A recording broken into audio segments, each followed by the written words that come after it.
Yo, what up? Welcome to Free Refills podcast, where we come together as youth leaders to discuss the realities of leading in youth ministry. Our hope is you leave refilled, refueled, and re-energized to carry on in ministry. I'm your host, Boss, coming to you from Indianapolis, Indiana, and I'm joined by my co-host, Maggie. Hey. Coming to you from Howell, Michigan. Typically, we have a special guest with us, but today it's Maggie and I. So either you're welcome or we apologize. We'll let you be the decider of that. The reason why it's the two of us and only the two of us is because we wanted to take this moment to have a conversation about building better teams. Our theme this month is exactly that, building better teams. This is key to creating culture, carrying out the vision of ministry, and impacting our community.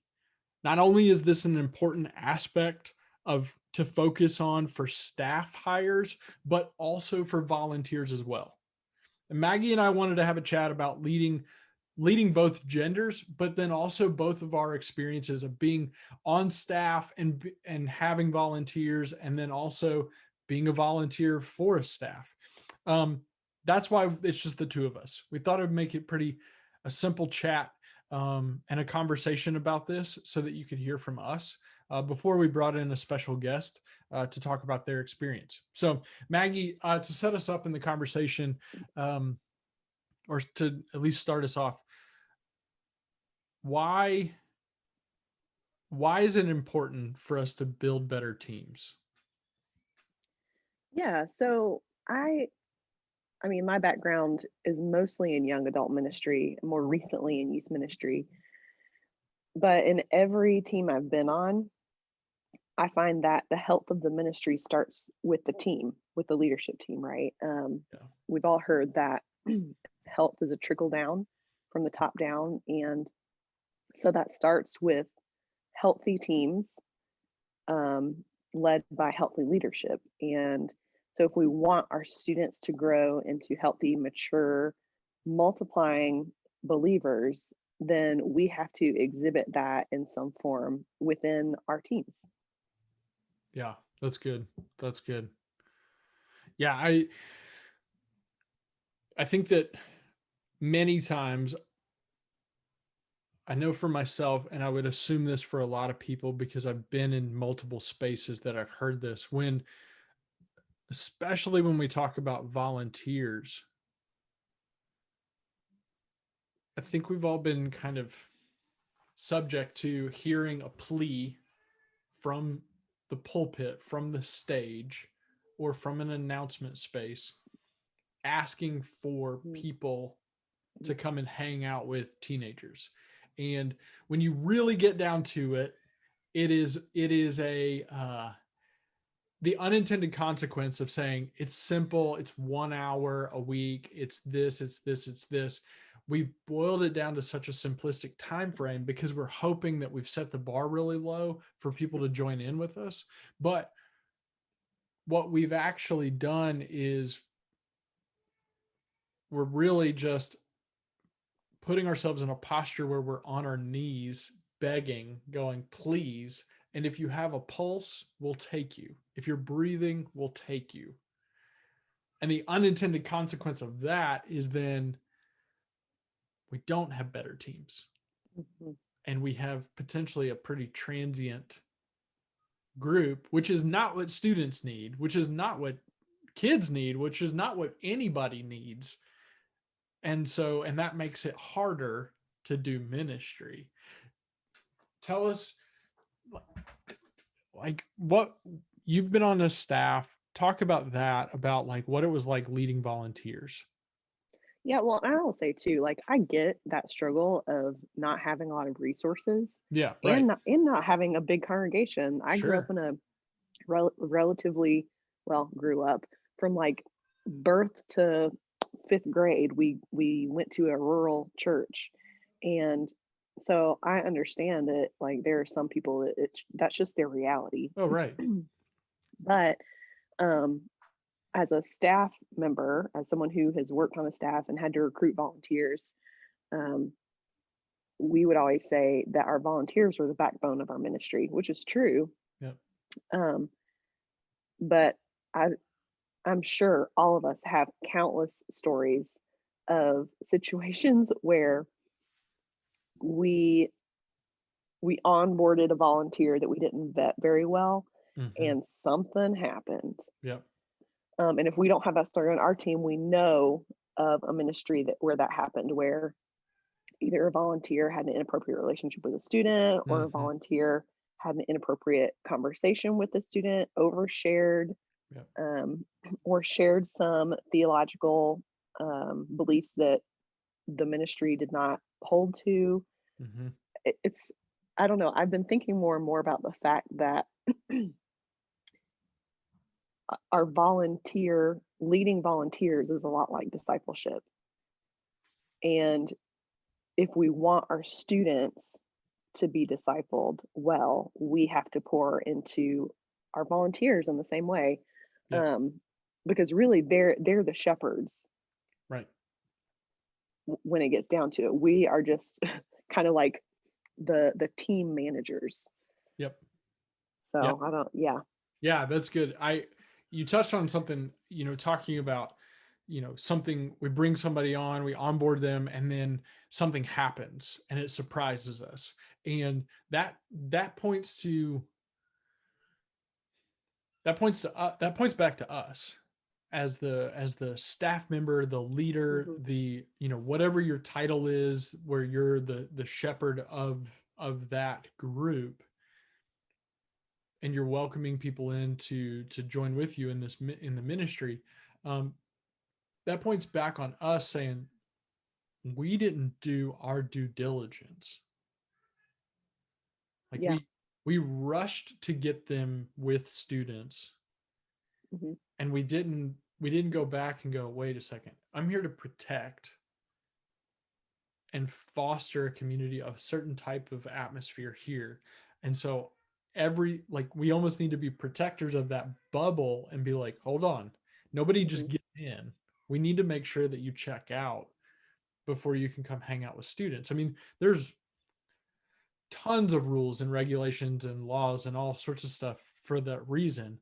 Um, but asking the questions, going down, like potentially having a physical list in front of you, setting the expectations in front, to the volunteer, to the potential volunteer. And I'm of the nature that I don't want to be a leader who says, get somebody into the space that then says, oh yeah, and oh yeah, and or something like Hmm. that, to then say, oh, there's another thing that I forgot to tell you that is also part of this role. I would rather tell somebody everything up front about what they can expect. And then if there's unexpected things, what I'm going to do is my part to help them in that process. And I would rather sit at a table with them and scare them away from this whole process than to just say, come on in and we'll figure it out as we go, Yeah. because that leads to really sticky, bad situations, Yeah. if we put Well, it bluntly. and even if you already have a relationship with the person, I Right. think it's good to just have a standardized way of asking the hard questions, because as like I've also been in the other seat where someone was trying to recruit me to become a volunteer, and because we had a relationship, Mm, they thought they knew things that they didn't actually know. And so they yeah. made assumptions about my gifting and about my interests Mm, that either they were completely wrong about, or they could have been completely wrong about, but they didn't ask the question. They just assumed and then pigeonholed me into a position that didn't fit well. yeah. Um, I think this is kind of laughable how extreme this is, but my husband is a worship pastor, and um, when we so at our last church and at our current church, if I have expressed any interest in wanting to be on the worship team, I have to apply online, Hmm. and I have to audition and go through the interview with him just like anyone else. Yeah. And when other people hear about that, they laugh and they think that he's being pretty militant. But I mean, it's good because it helps keep him to a standard, Right. and it makes sure that, I haven't sung in 2 years. Right. Maybe I Right. I probably am not good anymore. Sure. So, Sure. it protects everybody. Right.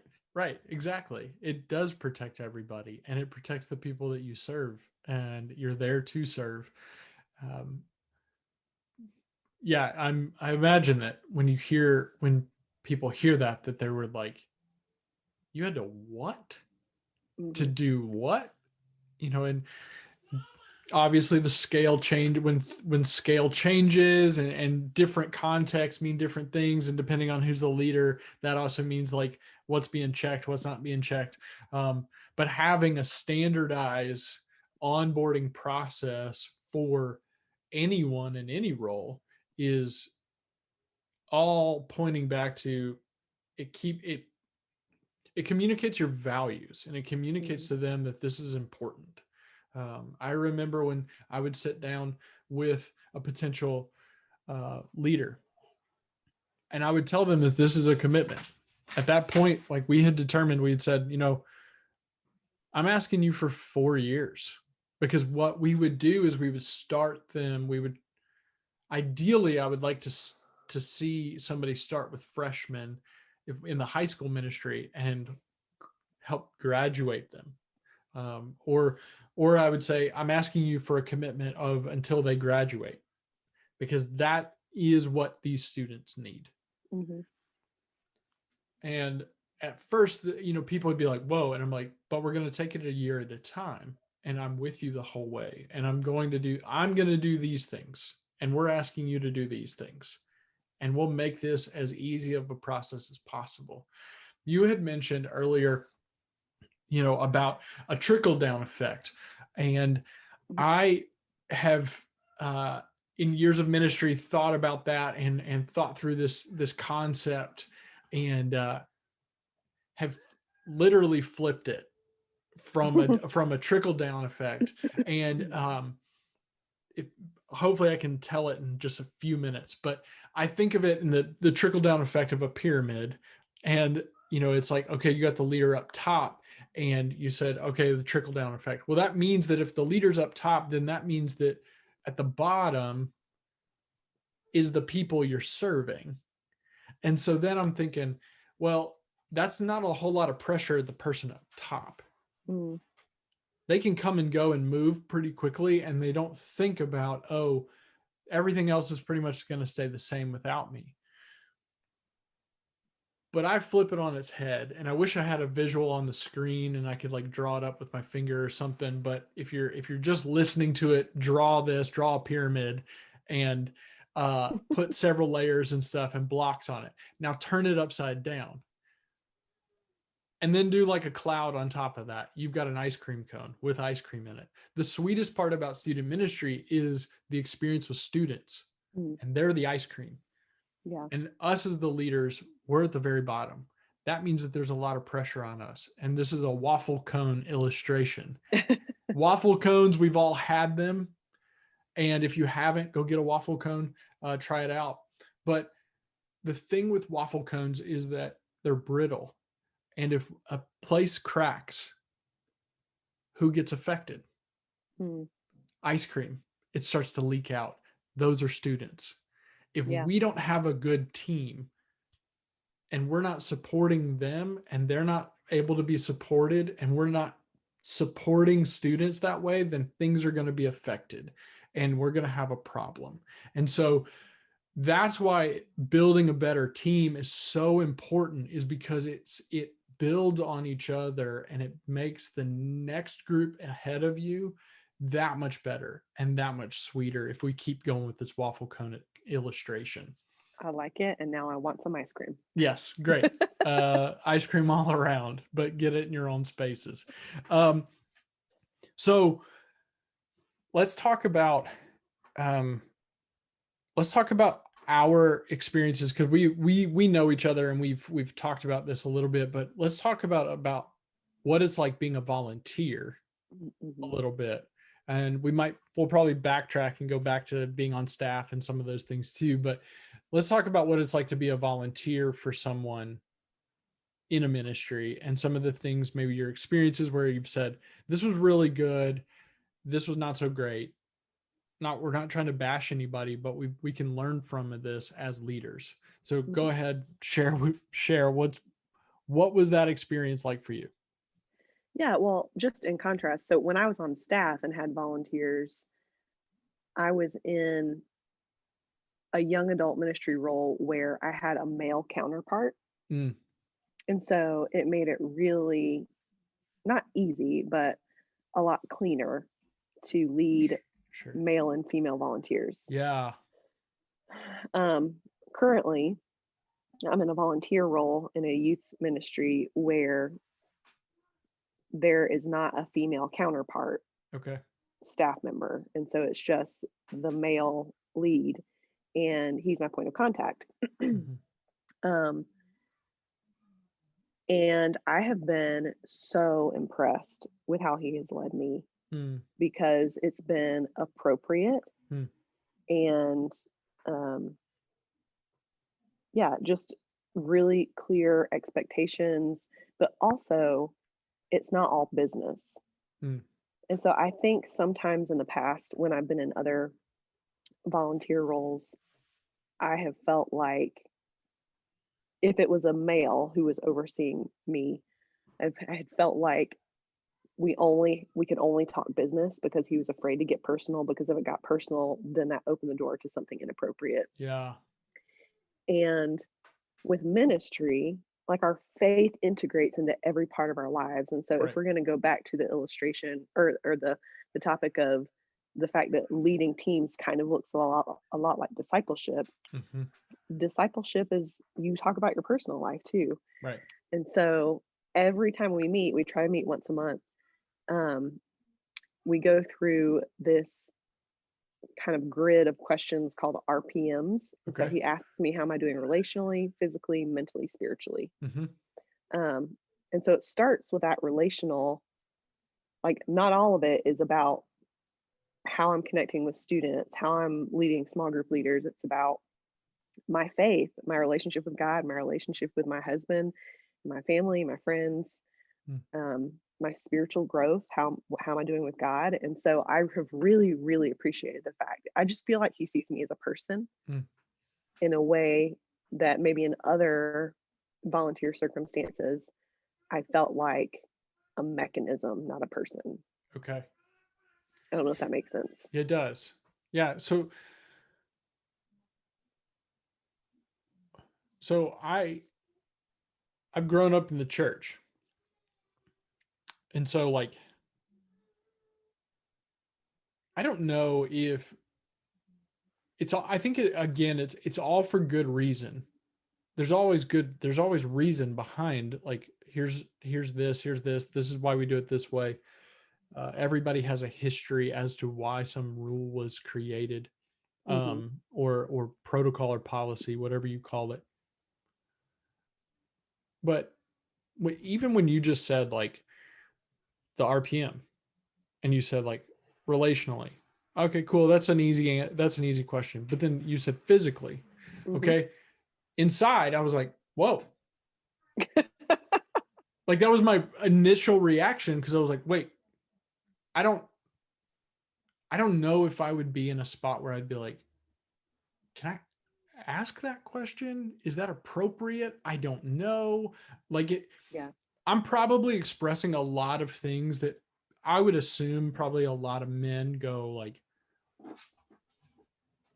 I want to do this well, but I don't know how to do it. And I don't Yeah. want to like, here I am going like, I don't want to be weird around other Yeah. women, but Well, and what am I okay, so let me, supposed to do? What am I supposed to do? yeah, so So let me talk clarify. about that a little bit. Yeah, that question isn't like, how you looking physically? No, no, no, no, no. Right. No, I know. Exactly. Right. It's like, hey, are you getting a chance to do hobbies that you enjoy regularly? Are you Yeah, getting a that's chance to good. move your body regularly? Because we know that that affects Right. endorphins and our mood. And um, so it's stuff like that. It's not just like, Yeah. how's the scale going? Right. Yeah, If he I asked me that, I would slap. Well, sure, right, rightfully so. You should. I, yeah, I mean, but it's almost like this. Again, there are reasons why I Mhm. feel the way I feel because of years of other people messing it up for the rest of us. I mean, it's why there's warning labels on everything. Somebody Mhm. did something with that they caused that warning label. But how do we do that? How do I do that as a man appropriately? That it's like, hey, I'm not. I'm asking you these questions because I care about you as a person, Mhm. and I don't want to. There's a you know this, but there is a in our society today, it's like, okay, there's men that have overstepped their bounds and Mhm. have done the absolute wrong thing. There's other men that are like, I am freaked out Yeah. because the wrong thing, the wrong like if I say anything that might be taken out of context, that not the way that I intended it to be, I'm hosed, I'm done. Mhm. So then they avert and go the opposite direction and go, you know what, I'm just not even going to do anything. Yeah. Well, Can you and I've speak been on in that a little bit? yeah, I've been in other situations where a supervisor in a church did make me feel super uncomfortable. And it did get really inappropriate, even though I knew that wasn't his intention. His words made me uncomfortable. So I think this goes back to what we were talking about at the beginning with having a standardized way of onboarding people. This is where I think it's also helpful to have a standardized way of checking in and engaging with your team because the current high school pastor that I'm serving under, when he onboarded me, he said, "Hey, we're going to meet monthly. Um, if we can't do it in person, we'll do it over the phone or on Zoom. And these are the four areas that we're going to talk about." And he explained RPMs to me. Hmm. And he asks me the same questions every time. And that might sound rote or boring, but for me as a volunteer, it is um, clarity is kind. Hmm. So it's kind to me for me to know I'm about to enter into this conversation. These are the questions that are going to be asked of me. And Mm-hmm. if a different question is asked, then I get to follow up with, is there a reason you asked that question? Hmm. Is there a reason that we're talking about this? Is it because of my performance? Hmm. Or, and if not, Sure. why are we talking about this? Right. Right. Yeah. So You I know, think I think it's setting expectations yep. and also guidelines for the staff member to make sure they don't veer off into a topic that is maybe a little uncomfortable for a volunteer who's not your same gender. Yeah. Yeah. Yeah. I mean, we are, I, I've learned through my years of experience that transparency is key, and open, like upfront communication of just saying, here's what we're going to do. Here, I'm going to tell you this. But then transparency too, of just like, hey, I'm going to let somebody else know where I'm, like, if they need to know where I'm at or who I'm meeting with, like my calendar, my schedule, like when I was a part of a staff team, completely shared. There was Hmm. nothing off limits. It was like, hey, Yeah. I just want to make sure that people know where I'm at. And it's not so they're like, it's full transparency across the board. I learned that as being in education.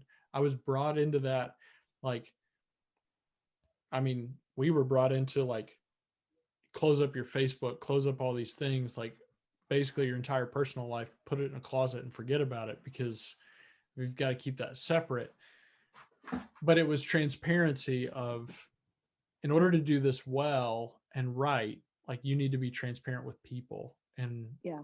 Um and maybe that's fear mongering, I don't know, but Well, I don't know, but I mean, also as you were talking, I have recently come to the realization, maybe like this is just in the last couple of weeks, that so I'm on the teaching team with our student ministries, and um, sometimes that requires a lot more back and forth communication about services and um, scheduling. And so I a couple times would just like shoot him a text about something, and I started realizing a pattern that when he initiates conversation, only does it over Slack, Mm, which is like, if you don't know what Slack is, it's basically like an IMing system that can connect to your email, that is accessible to other people on your staff team. And so uh, I started noticing that when he initiates conversation, he never texts me.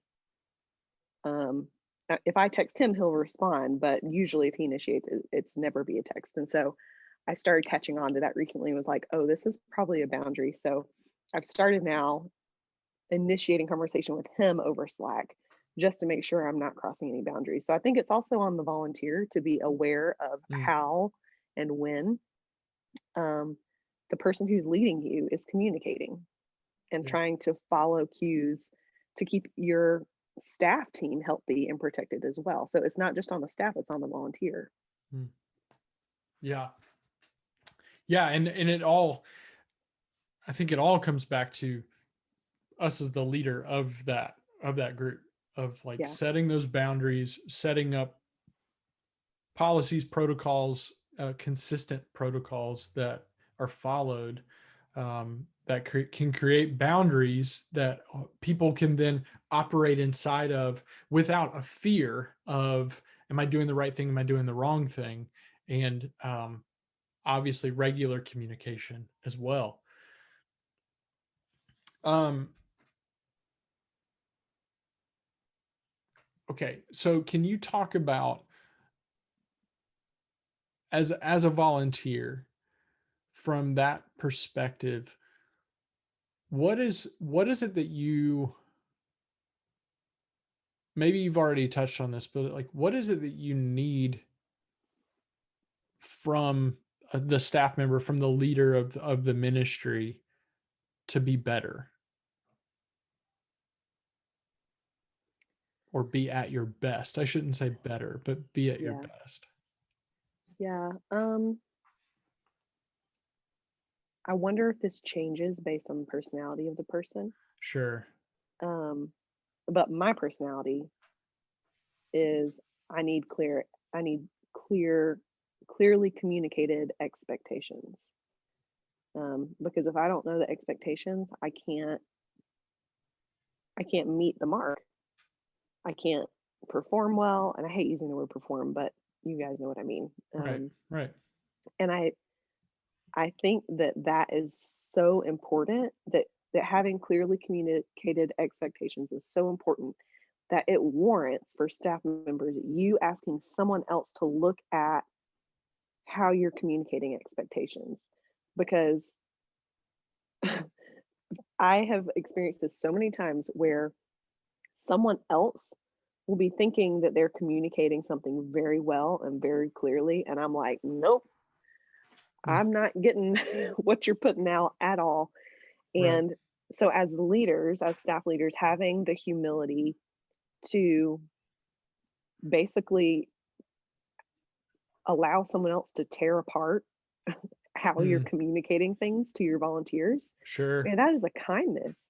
Like, like we said, clarity is kindness. And having another person put your communication under a microscope to make sure that you're being as clear as you possibly can, so that your volunteers can be as prepared as they possibly can, so that your students can be served as well as they possibly can be. So yeah, I think for me anyway, it's Sure. Right. clarity of expectations. And again, the current ministry I'm serving with, he gave me a document the very first meeting before I even signed on. He's like, these are the things that I would expect of you. Here's the cadence of how often I want you to meet with small group leaders. Here's how often I would want you to teach if you're going to do the teaching thing. And this is how long messages are. This is generally how our services run. So I went in knowing exactly what was expected of me, the time commitment, and then I was able to communicate, okay, these are the things I'm going to struggle with Hmm. just based on my margin and how I'm wired. And so, therefore, because we had that conversation at the outset, he is now in those monthly meetings where we talk about our PMs able to ask specifically about the potential downsides of working with me that I made him aware of. Hmm. Yeah. Yeah, that's good. Yeah, I mean, I'm very similar in the communicate with me up front, communicate me with, and keep communicating with me. Hmm. Inform me of what's happening, because on the other side of the paywall of staff, it's like you're hearing about things that I'm not hearing about because I don't Hmm. sit in your staff meetings. So if there's some changes coming, communicate with me, Yep. inform me of what's happening. If I have a very specific role, well, I would also like for you to share with us about how my specific role is being affected, Yeah. so that then I can lead whoever I'm leading. Yeah. I'm also in a spot where I appreciate when a leader says or recognizes in themselves, I'm not great here, but Hmm. you care about this.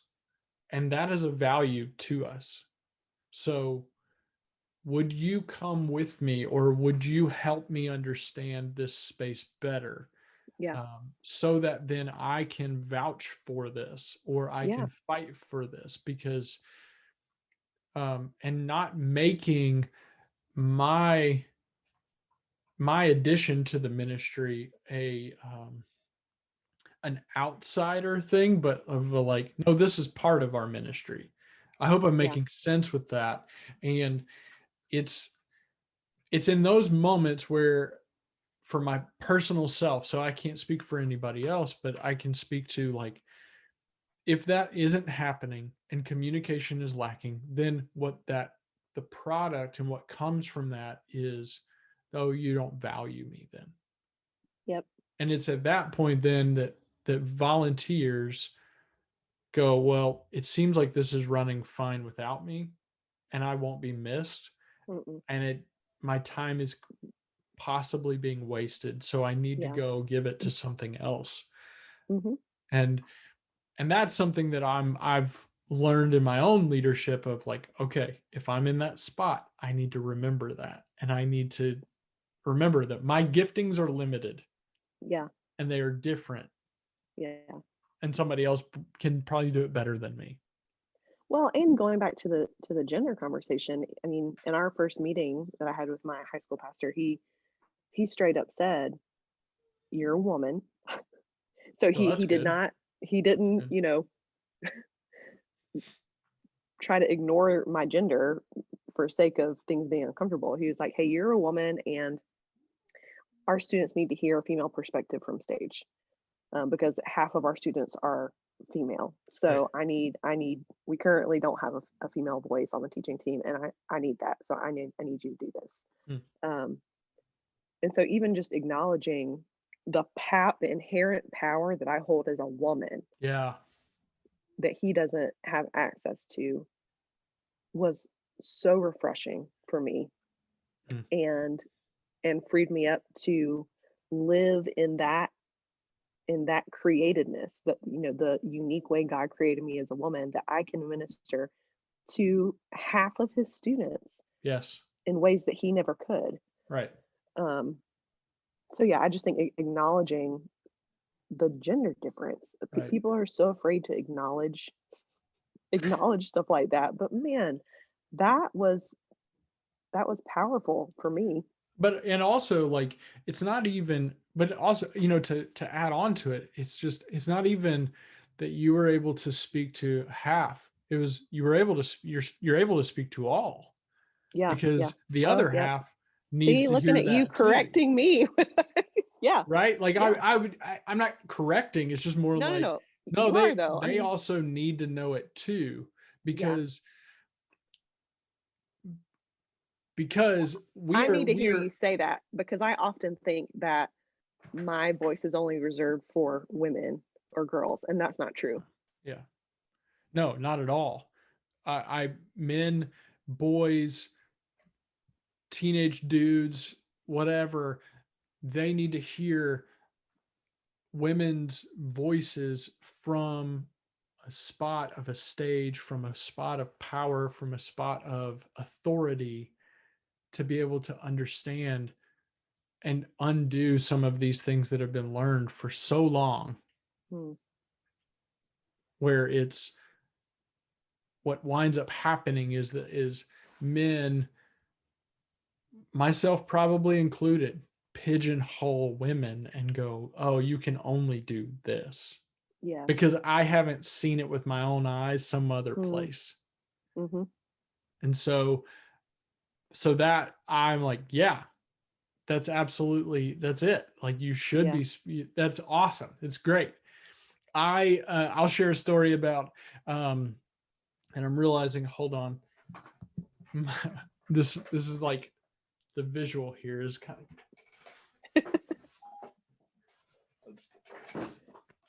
Oh, there. Nope. there. That's good. There. Okay. Okay. Nope. Okay. I'll go back to it. All right. So I'll share a story here about a time where I was on staff, and the in the position that we were in a large church, and so I want to caveat with that I saw the uniqueness of our space, but I was over my position was such that I was over men volunteers, and I was managing them as they led the teenage boys in small groups. And there was I had a counterpart who was over the females and over the women. Well, she retired. So then that left me to then manage all of the volunteers, which is great. Well, I sent an email to all of the women volunteers because I wanted to get together with them as a whole group because I had been doing that same thing with men. I had been setting up breakfast and going to the breakfast as a group with them because I wanted to help foster a community amongst the volunteers and create spaces where they could lean on each other.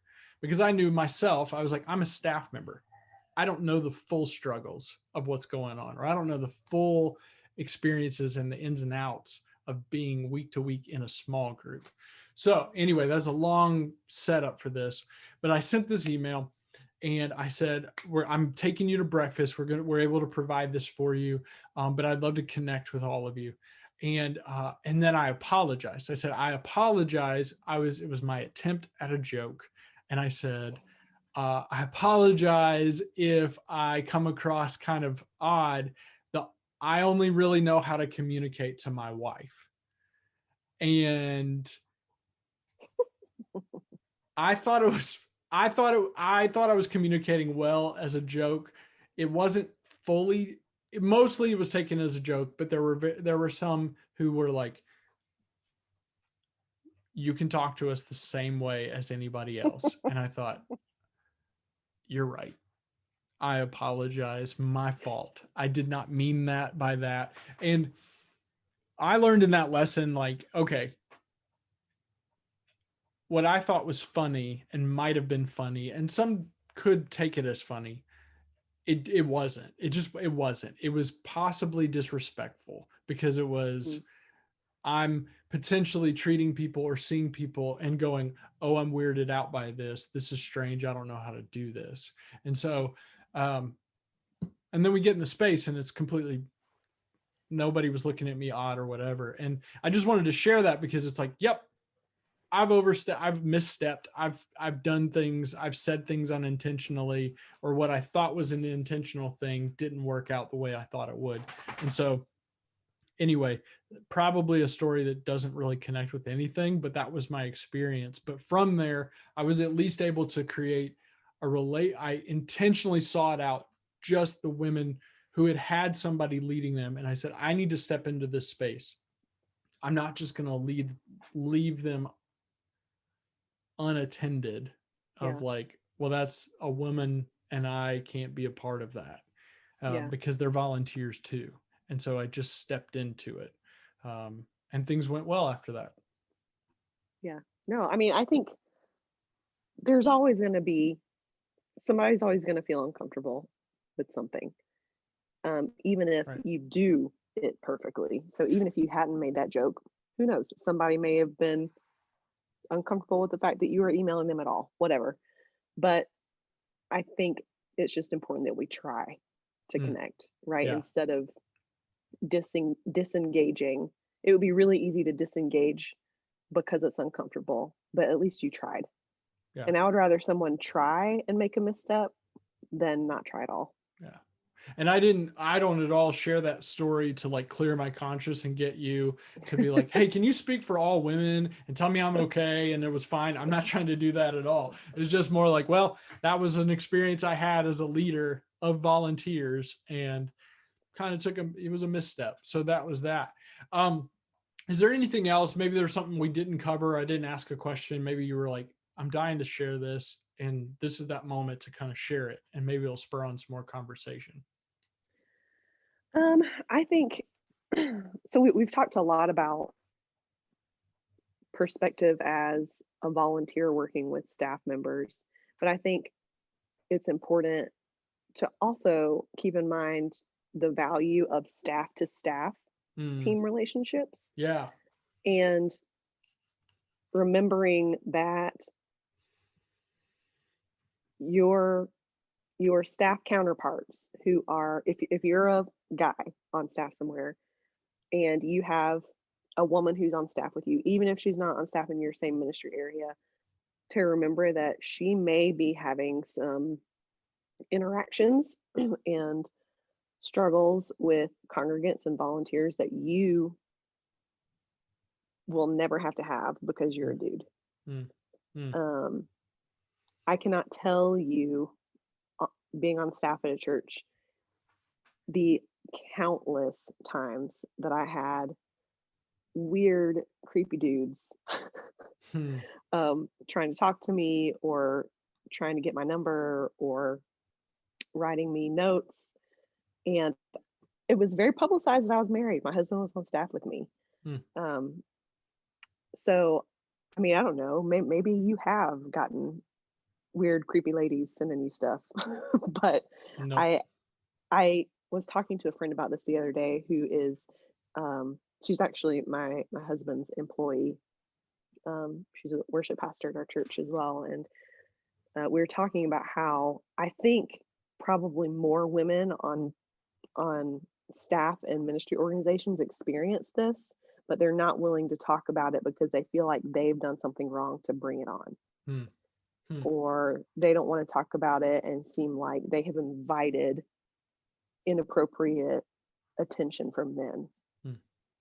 And so I just want to get that out there Yeah. and make sure the dudes out there know that there's probably been some instances where your female counterparts have experienced something really uncomfortable, and um, please be a safe place. Yeah. That's good. That's good. I'm sorry that you've had to endure that and that you've had to face that and potentially had to what it sounds like face it in a alone in a sense of being alone in that ministry setting. I apologize for that. Not for anybody else's sake, but just I feel for you. So I'm sorry that that's happened. This is why we're having these conversations. This is one of the reasons why we're having these conversations is because this wasn't this wasn't done well beforehand. And it's one of those things that we talked about at the beginning where going through expectations, setting up boundaries, communication, all these different things and expectations up front and doing due diligence on our end can help diminish, hopefully diminish and prevent those types of situations to come up. Yeah, for sure. Or also being able to then address them if and when they do to create a Yeah, protective environment. yeah, absolutely. Mm. So we're going to continue to talk about building better teams. We're going to have more conversation this month about it, and we're going to touch on it from a bunch of different perspectives. Our hope is that this helps in some way, that you can look at building these teams for your ministry context as something that you can do, and you feel empowered to it, and you're equipped with some different perspectives than you wouldn't have before, to make it better and to make it at its best. So stay tuned, keep checking back, like and subscribe, do all those things, and come hang out with us. So Maggie, thank you so much for taking the time to share your experience. Yeah, thanks for listening. Peace.